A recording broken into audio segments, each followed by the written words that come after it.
آج ایک واقعہ پیش آیا ہے پشاور میں.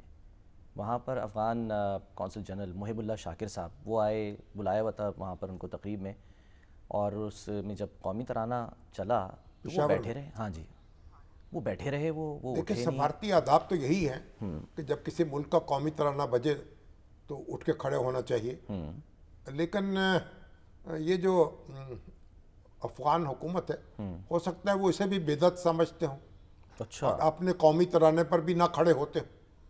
برا ان کی سرزنش کرنی چاہیے، اگر ہے تو کوئی، اور ان کو بھی چاہیے کہ اگر وہ اس کو مناسب نہیں سمجھتے، بدعت سمجھتے ہیں، تو اس وقت وہ حال میں موجود نہ ہو، اٹھ کے چلے جائیں.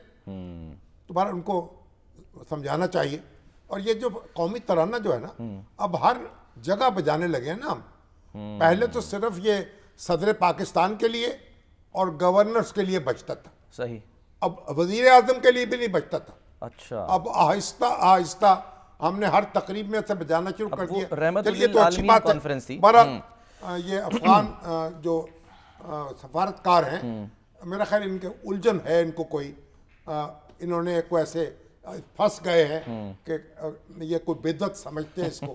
تو اس سے ذرا دیکھنا چاہیے. ابھی ہمارے دوست تنویر کیسر شاہد صاحب بڑے سینئر کالمسٹ ہیں، بیمار ہیں آج کل. اچھا، انہوں نے میسج آیا کہ آپ کی ابھی کی دل کو روشنی اور خوشی ملی. اچھا، بہت شکریہ، اللہ تعالیٰ آپ کو شفا دے، ان کا لیے بھی صحت یابی کی دعا کریں. ٹھیک. اب دیکھیں وہ اب میں تو سمجھتا ہوں جو عید میلاد کے روز ہمارے جو سیاسی رہنما ہیں، زرداری صاحب، شہباز شریف صاحب، عمران خان صاحب اور دوسرے جو ہیں مولانا فضل الرحمان صاحب، ہمارے نعیم الرحمان صاحب، اچھا زئی صاحب، یہ یک طرفہ طور پہ اعلان کرتے کہ ہم آج سے اپنے حریفوں کو کے ساتھ کوئی بدتمیزی نہیں کریں گے، گالم گلوچ نہیں کریں گے، کوئی ان کو الزام تراشی نہیں کریں گے، اور ان کا تہذیب سے اور ادب سے ان کا نام لیں گے. اپنے اپنے طور پر یک طرفہ طور پر اپنے اوپر یہ کوڈ نافذ کر لیں تو اللہ تعالیٰ برکت ڈالے گا ان کو، اور ان کو بھی ثواب ہوگا. اب قائد اعظم کا پیغام ہے کہ عید میلاد النبی کے موقع پہ 5 فروری 1945 کو انہوں نے مسلم نیوز کولمبو کے ایڈیٹر کے نام یہ پیغام دیا تھا.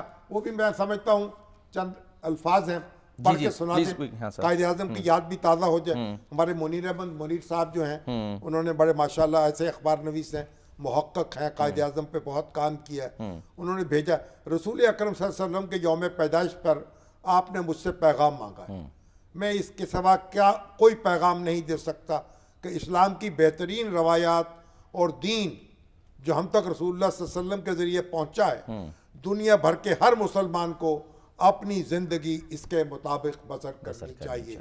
اسلام جمہوریت، امن اور انصاف قائم کرنے کے لیے دنیا میں آیا تاکہ مجبوروں اور پسے ہوئوں کے حقوق کا تحفظ کیا جائے. وہ نوع انسان تک ہر کے امیر اور غریب، ادنا اور اعلیٰ سب کے درمیان مساوات کا پیغام لے کر آیا. رسول اکرم نے اپنی زندگی کا بیشتر حصہ اسی نصب العین کی خاطر جد و جہد میں گزارا. وہ کہیں بھی ہو مسلمان، اس کا یہ فرض ہے کہ اس عظیم نصب العین اور اسلام کی شاندار روایات کو قائم رکھے. بنی آدم میں مساوات کے لیے جد و جہد، جائز حقوق کے حصول اور جمہوریت کے قیام کے لیے اپنی انتہائی کوشش کرے. کوشش اس وقت آئینی ترمیم کو بھی جو ہے وہ منظور کرانے کی ہو رہی ہے، اور اس سلسلے میں جو ترامیم ہیں وہ بھی کچھ سامنے آ گئی ہیں. ابھی تو ایک مسودہ سامنے آیا ہے، بڑی ترمیمات